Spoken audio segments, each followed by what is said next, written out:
Sound, noise, and acoustics can have profound impacts on patients, staff members, and visitors in hospitals.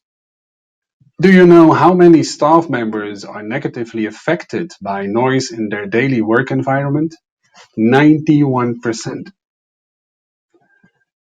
Nurse Florence Nightingale was a protagonist of proper medical care and a foundational philosopher of modern nursing. Already back in 1859, she declared how unnecessary noise is the most cruel abuse of care which can be inflicted on either the sick or the well.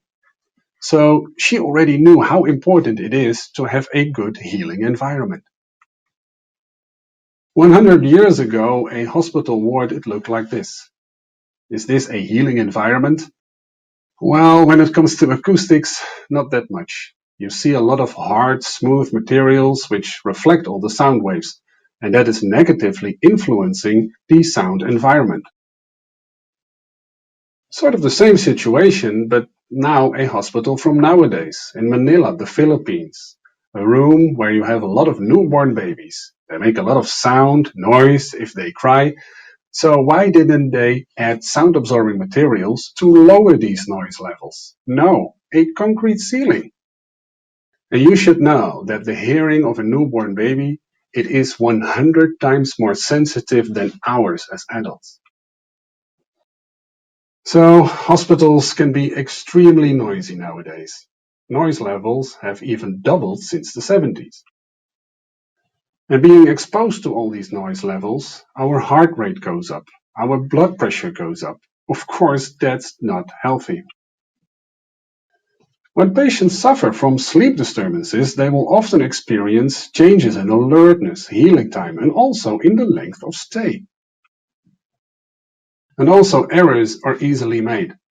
When a doctor is asking a nurse to give a patient, let's say 15 milligrams of medicine A or B, but what did I just say? 15 or 50? Speech intelligibility is a very important parameter when it comes to communication. Here you see average noise levels recorded during 24 hours in a hospital ward. And also they recorded the maximum noise levels. Of course, they are higher than the average. But what is the maximum decibel level that the World Health Organization is recommending in hospitals? 40. So we have a long way to go before we are there. What are the sound sources that we are so annoyed about, that is irritating us so much? Well, these are just a few of a 30 plus sum up from a research.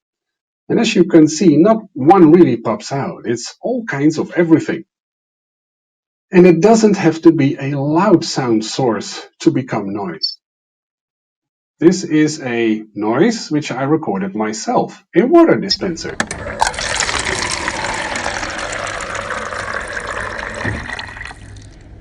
And why is this sound noise? Because this water dispenser was placed in a waiting room where I was with my wife. My wife needed to have a scan, and because of that, she needed to have a full bladder. So in this waiting room were people waiting with a full bladder next to a water dispenser with this noise. You can imagine how annoyed they all were. Not only visitors, patients, also staff members, they are affected, negatively affected by noise. They get irritated, they have concentration problems, and not just a few, actually quite a lot. For you to know, 66% is about 3 million people working in a healing environment in the European Union. 3 million people. Improved acoustics in a healing environment, they reduce risks of conflicts, errors. People are more relaxed, they are less irritated. And by adding sound-absorbing materials like a ceiling, you can lower these noise levels, even up to 6 dB. Is that much? Well, for you to know, if you have a sound source and it is lowered 10 decibels, we perceive this as half as loud. So 6 decibels is quite a lot. A poor acoustical environment impedes effective communication between patients and staff. A well-designed acoustical environment is critical in addressing these problems.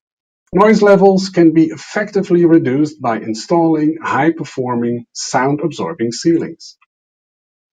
Also, acoustical ceiling tiles improve speech intelligibility by reducing sound reverberation and increase speech privacy by reducing sound propagation into adjoining areas.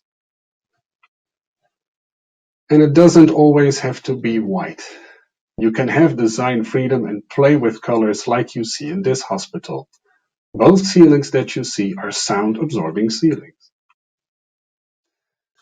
And also take into account that there are rooms in a hospital, like a restaurant, where you have a lot of people coming together. They eat, they drink, they talk, so quite high noise levels. By adding sound-absorbing materials, you can lower these noise levels to the level that you want to have. So let's take care of hospital staff, patients, their families, their friends, and let's create a healing environment that really sounds beautiful to everyone. With that, I want to end this session. If you have any more questions, just send an email to the email address that you see here or reach out to one of my local colleagues. Thanks for your attention, and until next time.